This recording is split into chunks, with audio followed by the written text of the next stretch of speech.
You can't afford to not plan for your business.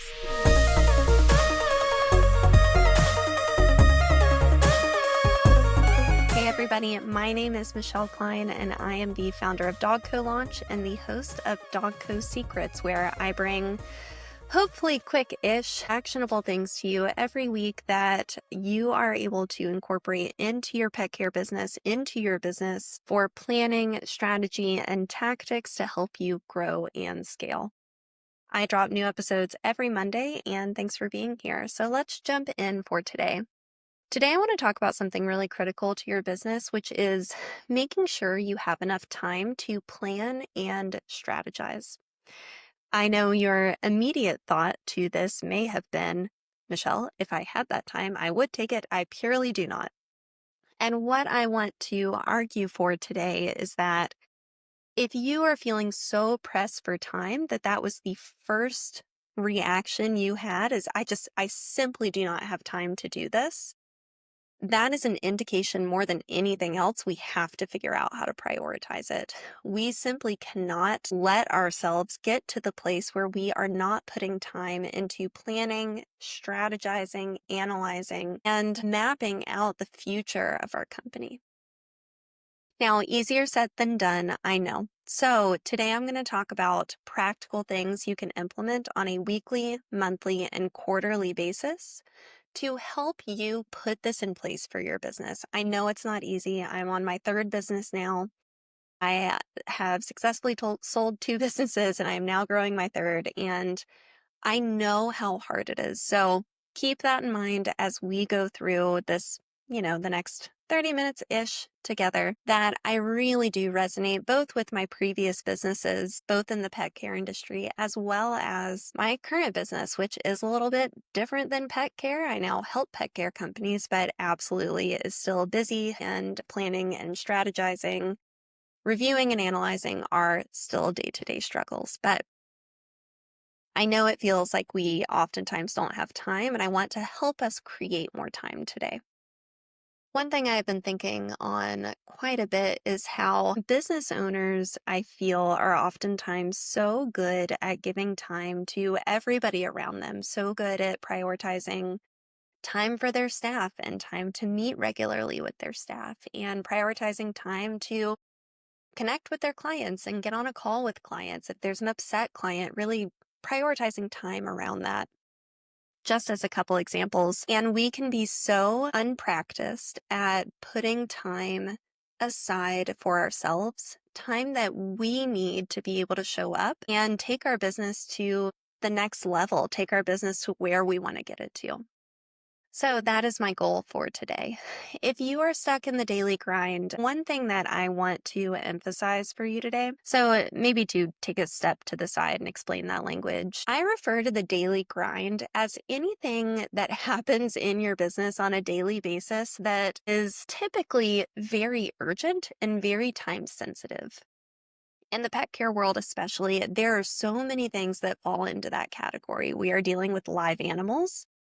Oftentimes, if your staff needs something, if your client needs something, and you are the one responsible for helping them, it's not like you have the option to just, oops, no, I'm planning today, and I'm just going to click off. I'm just going to disconnect. So the daily grind is everything that gets on our radar that kind of sucks us into the daily whirlwind, that unless we put a plan in place for someone else to deal with that noise, or a system, but oftentimes because we're working with live animals, there's always going to be an actual human component. We have to get really strategic with how our time relates to the business, because otherwise we end up spending all of our time in this cyclone of stuff that just has to get done, that is important, it is urgent, and unfortunately, it will claim all of the available time that you have for your business unless we put some things in place to keep it from doing that. Unfortunately, today that would be much longer than we have time for with this one episode, but I would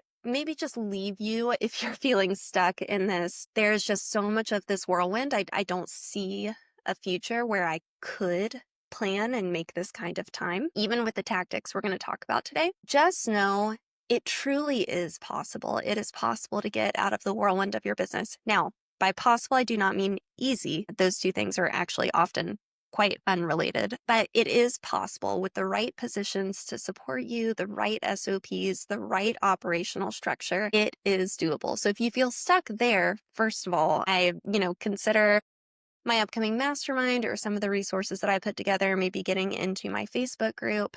There's going to be a lot more support on that side for that topic. All right, getting back into the idea of time and of planning. So maybe let's start with this, why I believe a lack of planning will kill your business. And I don't mean that to be hyperbolic. I genuinely believe that for many businesses, and I have absolutely been in cycles of this same pattern, the same relationship to my business, we can get so buried in just avalanches of information, avalanches of just things we have to get to, things that we have to do, that we never force our head above water to look at these really critical components. Where am I actually headed? What is actually working? We just don't take the time to step outside the business to actually look back at it. What that means is we stay in this place that one tends to be very emotions driven, where and listen, I'm an emotional girl, so I understand. I tend to be pretty like heart forward in what I do. But when we let emotion drive all of our decision making, that tends to not be a place that we really should let ourselves exist in for this higher level strategy and direction and mission of the business. There has to be balance to that with the ability to critically think and plan and look at your business and to do more of that analytic side of how we can also make really good decisions. So when we don't kind of force ourselves out of the day-to-day so that we can look back at the business, we tend to stay in this place that is more emotions driven and also a place that is more reactive than proactive when it comes to the business. And I know we've all had seasons like this where I feel like I'm playing, maybe to use a sports metaphor. I'm not sure if this is the audience for it, but maybe it is. To use a sports metaphor, like I feel like I'm playing goalie and trying to keep stuff out more than I'm playing striker and I think it's called a striker in soccer. And I'm trying to actually score a goal myself.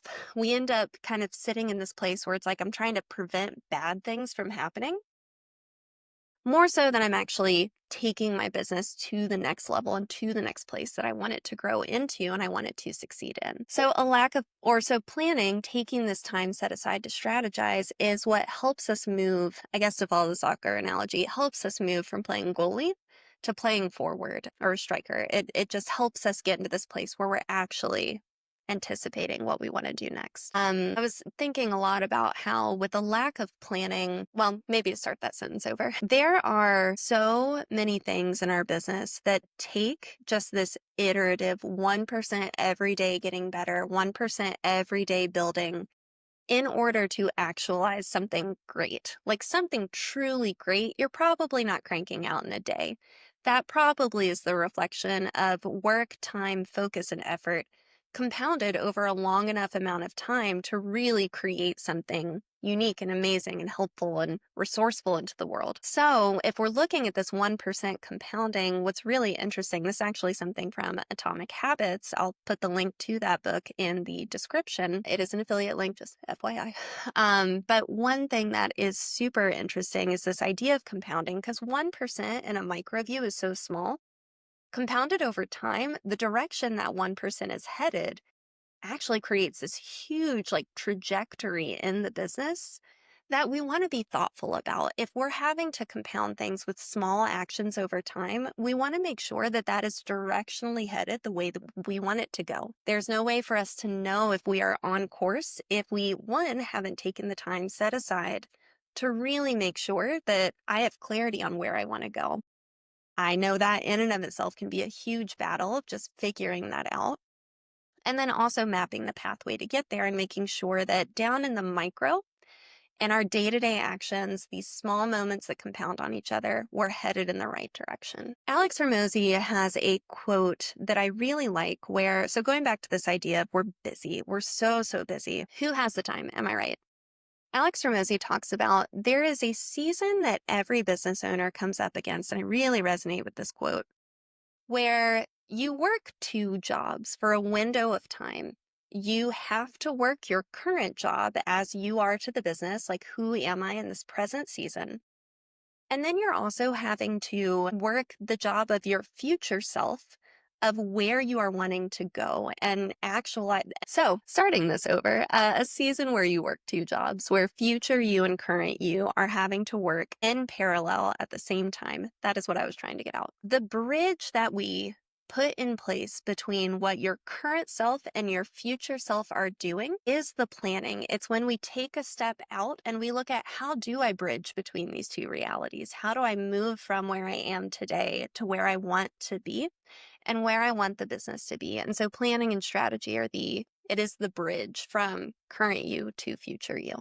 Are you a pet care professional that wants to scale your business in 2025? I'm so excited to tell you about the DogCo Business Summit, a conference dedicated exclusively to scaling pet care businesses, which will be in Winston-Salem, North Carolina, September 26th through the 28th. If you are looking to scale your pet care business this year, this is the conference for you. I have pulled together the very best people I can find to help inform our industry, to educate our industry, and to help businesses get to the next level.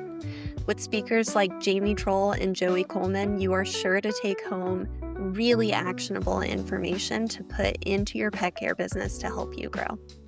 Tickets are on sale now at dogcosummit.com. Get yours before it's gone.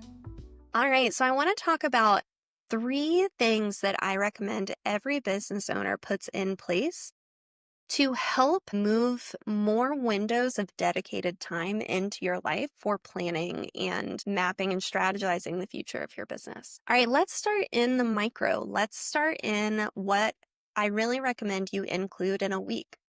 I recommend that every week you have one dedicated hour to where you track your metrics, pull together data, and review just that week at a time. Only an hour. Pet care professionals, if that is who is listening to this right now, I highly recommend that or you consider that window of time. Ultimately, do it whenever it works for you. But I personally found Friday afternoons tended to be the window of time I could most reliably be off the grid for my business. Typically, it was a lighter dog walking day when I still did pet sitting. We would be starting jobs late afternoon, evening, but early afternoon, I could step away for an hour and I could just go somewhere to think. I could go somewhere to pull all of the information. I'm a big fan of tracking your metrics and tracking your data. I have talked about that, I think, on every episode so far, and we are only on number 3. In my opinion, the metrics and the data are one of the only ways that we can make really objective and logical and sound decisions in our business when we have something clear to look at that reflects the whole picture, not just what happened today or what's bothering me or frustrating me today. It reflects the entirety, and your metrics, the data in your business, is going to be what does that. So 1 hour a week where you pull that information into a place where it is feeding the entire picture. There are a lot of amazing resources for metrics tracking. It can be as simple as a spreadsheet where every week you go in and put in the key metrics from that week so that you can build a bigger picture over time. I highly recommend a few things that you can track. Your week over week revenue. So these are more pet care specific, but some of them expand past that. Week over week revenue, number of new client meet and greets. That's personally the metric I chose to track when it came to incoming clients. You can also track number of inquiries. You can track conversion from inquiry to meet and greet. You can track how many first-time clients actually booked you and use that as the metric. They're all subtly different, but similar. I personally chose to count the number of completed meet and greets as our target metric. I recommend you track average client spend. So how much does a client actually spend with you during that given window of time? And then there are some other metrics that we can look at from a monthly basis. This might be client retention, knowing, okay, how many clients did we lose this month? Did we churn this month? What is our overall client retention?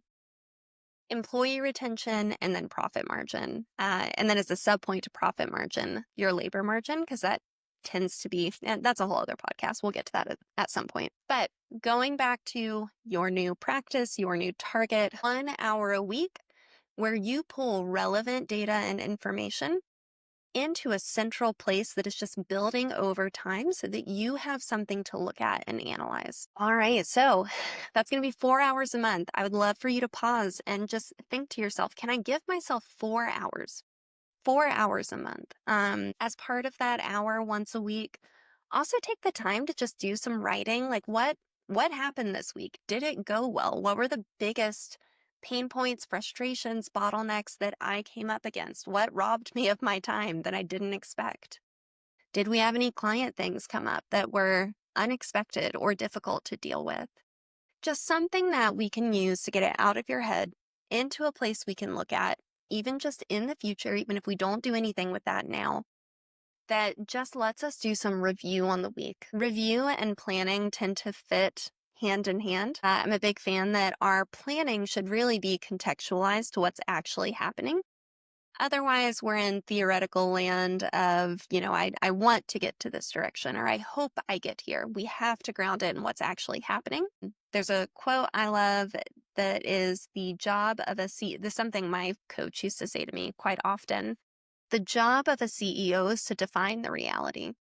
The metrics and the data are what define the reality. They just are a very objective, unbiased view of this is actually what happened. This is what the numbers tell us, which is super important. All right. So now that we have our weekly practice of 1 hour a week, I also want you to find a way to add in 1 half day a month. So if we're thinking about, you may have heard the metaphor like 30,000 foot view. We want to figure out how to get really high up so we can see the bigger picture. If we're following this analogy, our 1 hour a week, I would say that's our 1,000 foot view. We're in the weeds. We're at ground level. We're like, I'm just looking at what actually happened last 5 days, last 7 days, pulling this information so that it's useful to me in the future. Our half day for the month is what I would call a 15,000 foot view. This is where we're taking the time to really sit down and say, systems failed me in the last month. What are some of these top priorities that I need to make sure when I'm sitting down 4 weeks from now and looking back at how the last 4 weeks went, that I'm not still running into? What could I feasibly tackle in the next 4 weeks, next 30 days to move forward in my business? So we're stepping a little bit higher up, getting more to that 15,000 foot view, but not so high up. We want to stay contextualized to the amount of time we actually have. We're probably not going to add, I never want to uh, discount what somebody can do in an amount of time, but we're probably not going to add $50,000 revenue in a pet care business in the next 30 days. That would be a lot of dog walks and a lot of pet sits and honestly, the staffing there, if you're doing like a one-to-one model, would be horrific. But we can probably figure out how to add 5 to 10 grand to your revenue for the month. So it's like, let's make sure that 15,000 foot view is really contextualized into what we are able to do in that window of time. And it's staying at that kind of middle level. But okay, so right now we're at 8 hours for the month that I want you to find a way to give back to yourself. All right, the third and final suggestion or tactic that I have for you is a practice that I started about 3 years into owning my pet care business and is one of the best gifts I gave myself. And that is 1 weekend away per quarter, ideally out of town, to step all the way out of the business and to spend some really extended time planning, strategizing, and making moves to the next season and the next level of the business. I am a proponent. So I do this still. I have done this now for about 4 years. And I would not say that I am perfect at it. I do try and get away by myself at least 2 to 3 times a year. Once per quarter is my target. And this is just personally how I do it. You can kind of workshop this as to what feels comfortable to you, what you feel, would work. Personally, for me, I pick a dog. I have 2 dogs. I don't take them both because that would be more stressful than restful just because, they play and all this stuff, which is fun. They should do that. But anyways, so I pick one dog. They get to have like a special mom weekend with me. And I personally need to get out of town in order for this weekend to really be what it needs to be for me. You can do a staycation. You can stay in town if that works for you. Personally, for me, I just don't have the self control. If I stay in my same environment, in my same office, at my house, I am going to get sucked back into the day to day of the work. So I try to go up to the mountains in North Carolina. It's about 2 hours from me. I have a couple friends that have places that I may see if they're available and I could just, rent from them. If that's not an option, I'll just rent a place and make sure it's kind of planned for in the business. And I personally, again, preference, I did this with my pet care business too. If your immediate thought was that would not work for me, I try to find somewhere that's a little off the grid. Somewhere where I can't really count on having Wi Fi. Maybe I'll have it, maybe I won't. This practice, I believe, is important because it forces you to put systems in place so that you can be off the grid. Otherwise, it is so tempting to just stay like kind of connected, kind of halfway connected. I'll just keep an eye on it. I'll just check my software every 2 hours. And then next thing you know, you're dealing with client problems, you're dealing with team member problems. So if you can find a way to get so off the grid that you don't even have access, I think that is the ultimate version of this practice. We want to go somewhere quiet, no distractions, and the ultimate goal of this weekend is to give yourself breathing room to think. I know that may sound kind of scary and kind of open ended, just letting yourself have 48 hours just with your thoughts. It's incredibly important. Your business needs this of you, it needs you to take the time to do things like this. Starting with the framework, so there are 4 questions that I recommend you add into the way you map your work for this weekend. Ultimately, though, I recommend you just like get somewhere quiet and let your brain open up. But if that feels too open ended, here are 4 questions you can ask. Number 1, what is the biggest problem I need to solve? Number 2, what will keep me from succeeding? Number 3, what do I need to say no to in order to say a better yes? And number 4, what are the best opportunities I see in front of me right now? My truest recommendation is to just let yourself think and let yourself ideate and dream and then plan and to try and put something into a concrete plan that you take out of this weekend. There's going to be a temptation to overcomplicate it and to take a million things into the weekend to work on or to make the work, which kind of defeats the purpose. I love having a plan. I love having a plan that I can just work. The point of this is to let ourselves think and to see what comes out of it. So I encourage you, don't overcomplicate it. And also, don't set your expectations to leaving the weekend with a lot of clarity. You may leave a weekend like this with more questions than you have answers, and that is productive.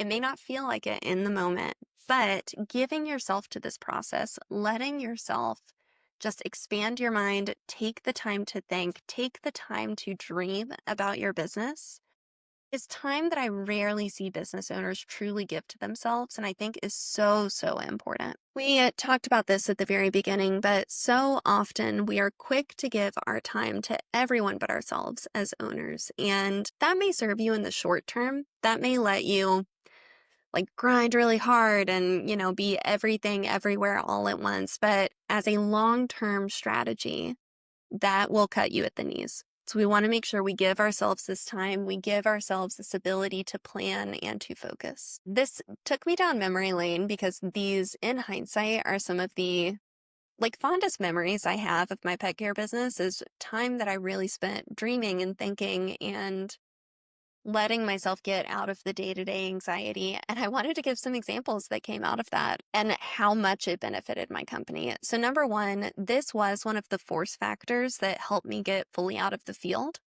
and also helped force me to plan people to help me so that I could be off the grid and systems to support that. If right now I'm talking about leaving for a weekend and you're like, that would never work with my company, that is an indication that 1, we need better systems, and 2, we may need to look at the way you structure people to give yourself more breathing room. But if your current systems can't support you stepping away for an entire weekend, that's an indication we need to make some changes. And I say that out of understanding, out of someone that was, really stuck in the day to day of her business for a long time. So that was one of the benefits. It forced me to figure it out. One thing that I encourage companies, if you feel really stuck in the day to day, plan a vacation for yourself a few months out. It's going to give us something we have to figure out. I'm a big believer in like, let's force the change. Let's just create a situation where it's the only option. Another thing that came out of taking these weekends away was the actual infrastructure of my entire company. So there's one weekend in particular, I went up to Seven Devils, North Carolina. It's about an hour and a half, hour and 45 minutes from Winston-Salem, which is where I live now. And I remember by the end of that weekend, I was like, I need team trainers and I need team leads. And I think I have a basic understanding of what those positions could look like. And that was after just sitting for about 2 days with what are the key problems coming up?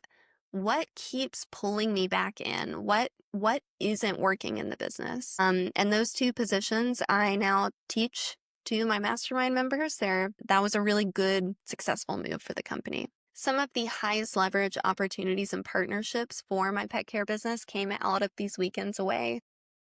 And then finally, time away is what got me the clarity I needed to move forward with DogCo, which I'm so thankful for.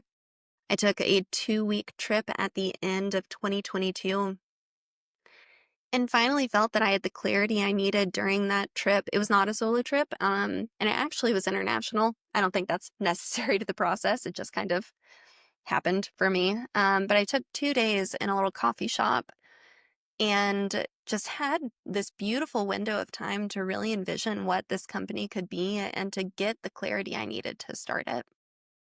So those are just some examples of the ways I've personally seen benefit from this practice, why I advocate for it.